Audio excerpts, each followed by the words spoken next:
تو محب وطن شہری جو تھے وہ اس درخواست کے خلاف اپیل میں چلے گئے سیشن جج کے پاس. سیشن جج نے کہا کہ پائن ہے درخواست سننی بہت ضروری ہے. تو لہذا انہوں نے کہا کہ نہیں جناب نہیں، یہ تو آپ نے صحیح سنا ہی نہیں ہے، اس کیس کا صحیح فیصلہ ہی نہیں کیا ہے. تو لہذا انہوں نے وہ کیس واپس اسی جج صاحب کو ایڈیشنل جج صاحب نے سیشن جج صاحب نے بھجوا دیا ہے کہ پائن دوبارہ سنو، آپ نے صحیح نہیں سنا اور آپ کا فیصلہ میں معطل کر رہا ہوں اور اس کو سیٹ اسائیڈ کر رہا ہوں. تو یہ بہرحال کچھ خبریں ہیں عدلیہ کے فرنٹ سے. اس وقت جو ہے اور بھی عمران احمد خان نیازی صاحب نے انکوائری میں بھی جانا ہے اور انکوائری جو ہے دیکھیں ان کی کیسی ہوتی ہے. لیکن پائن چوراں نوں پی گئے مور تے موراں نوں لے گئے ہور.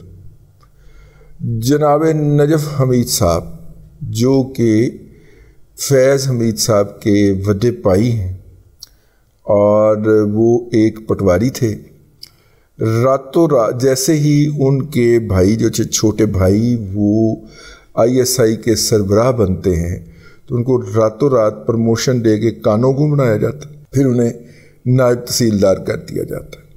ٹھیک ہے. تو نجف حمید صاحب کی جو مطلب بوسٹر لا کے جو تقرری تھی اس کے اوپر بھی بہت سارے سوالات جو ہیں وہ اٹھتے ہیں.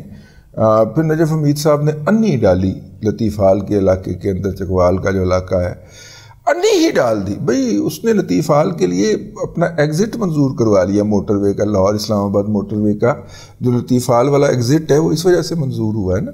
ٹھیک ہے نا. آپ دیکھیں کہ جب یہ پاور آتی ہے ایبسولوٹ پاور تو وہ کس طرح مس یوز ہوتی ہے. پھر اس لطیف حال سے نکل کے ان کے گاؤں تک جانے کے لیے ایکسکلوسیو سڑک جایا کرتی تھی، اس پہ کسی اور کو آنے کی اجازت نہیں تھی.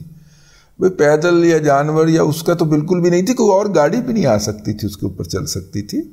وہ چونکہ مملکت خداداد پاکستان کے قسمت کے مالک تھے تو اتنا ہی تو ہونا چاہیے نا کہ موٹر وے سے ڈائریکٹ ان کے گھر کے لیے دونوں سائیڈ کے اوپر باڑیں لگا کے دفاعی بجٹ سے تو ایک ایسی جگہ تعمیر کی جائے جہاں پہ حضرت جو ہیں وہ جب اسلام آباد سے نکلیں اور اپنے گاؤں جائیں تو راستے میں ان کا ایکسکلوسیو پیسج ہونا چاہیے.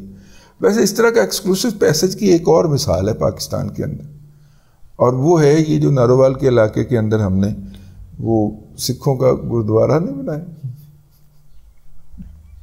وہاں پہ بھی کچھ اس طرح کا ایکسکلوسیو پیسج دیا ہے. تو اس طرح کا ایکسکلوسیو پیکج جو ہے پاکستان میں پیسج جو ہے وہ پاکستان میں اقلیتوں کے لیے مخصوص ہے. لیکن بہرحال فرزند لطیف حال نے اپنے لیے وہ مخصوص کروایا اور اس کو انجوائے کیا جب تک کہ وہ اپنے عہدے کے اوپر متمکن رہے. اب جناب فیض حمید صاحب جو ہیں ان کے بھائی جو کہ راتوں رات پٹواری سے کانوگو اور کانوگو سے نائب تحصیلدار بنے تھے، انہوں نے وہ میرے خیال ریٹائر ہو چکے ہیں، ہاں ریٹائر ہو چکے ہیں. ان کے گھر سے 1,07,00,000 پلس آئی فون کا موبائل جو ہے وہ چوری ہو گیا. اب اس کے اوپر بہت ساری سوشل میڈیا کے اوپر ہاہاکار مچی ہوئی ہے کہ یار ایک نائب تحصیلدار ریٹائر ہوا ہے، چلے باقی تو اس نے جو جائیدادیں بنائی ہوں گی 700 ایکڑ سے اس کی زمین بڑھ نہیں 100 ایکڑ سے زمین بڑھ کے اس کی 2200 ایکڑ ہو گئی مطلب کہ جس دوران موصوف جو تھے. اور اب جن کی زمینوں پہ قبضہ کیا تھا وہ بھی اپنی زمینیں واپس لینے کے لیے کمشنر پنڈی کے پاس درخواستیں ڈال رہے ہیں. تو چلیں وہ تو جو کچھ ہوا سو ہوا، لیکن پہلے گھر میں 1,07,00,000 کا کیش کی اس خوشی میں رکھا ہوا تھا اور اس کے اوپر ٹیکس دیا تھا یا نہیں دیا تھا؟ کیا یہ رشوت تھی؟ کیا یہ فیض حمید کی کوئی دیہڑی تھی جو آپ نے ایز اے فرنٹ مین لگائی ہوئی تھی اور اب آپ نے اس کو امانت پہنچانے جانا تھا؟ مطلب کیا تھا بھائی؟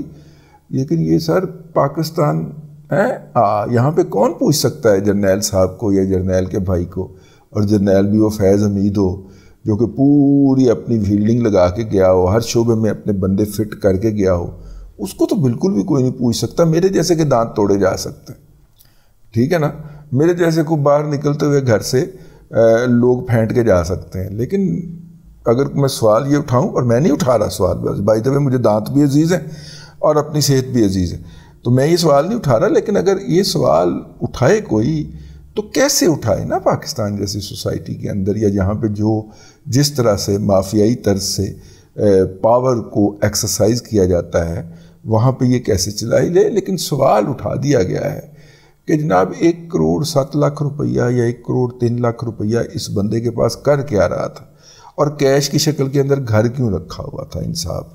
ٹھیک ہے، تو میرا جواب آگے سے سن لیں، وہ پائیں جی 2200 ایکڑ اراضی ہوئے، وہ 1 کروڑ روپے گھر رکھ سکتا ہے نا بھائی۔ تو اس کے اوپر ہمارے دوست محبی ممتاز بھٹی صاحب نے گرہ لگائی کہ چوراں نو پی گئے مور تو موراں نو رہ گئے ہور۔ ٹھیک ہے، بس یہ اب تک کے لیے اتنا ہی۔ اب چوروں کے ذکر کے اوپر ہم نے قصہ چھوڑ دیا، چوروں پھر کبھی بات کر لیں گے کہ چور کا بیانیہ جو تھا وہ کن صاحب نے دیا تھا، جنہوں نے دیا تھا ان کو آج چور کہہ دیا گیا۔ یہ فطرت کا نظام جو ہے نا، یہ بڑا کمال کا ہے۔ اب تک کے لیے اتنا ہی، اگلے ولاگ کے اندر پھر حاضری ہوگی۔ اللہ تبارک و تعالیٰ آپ کو آسانیاں عطا کرے اور آسانیاں خلق خدا میں تقسیم کرنے کی توفیق عطا کرے۔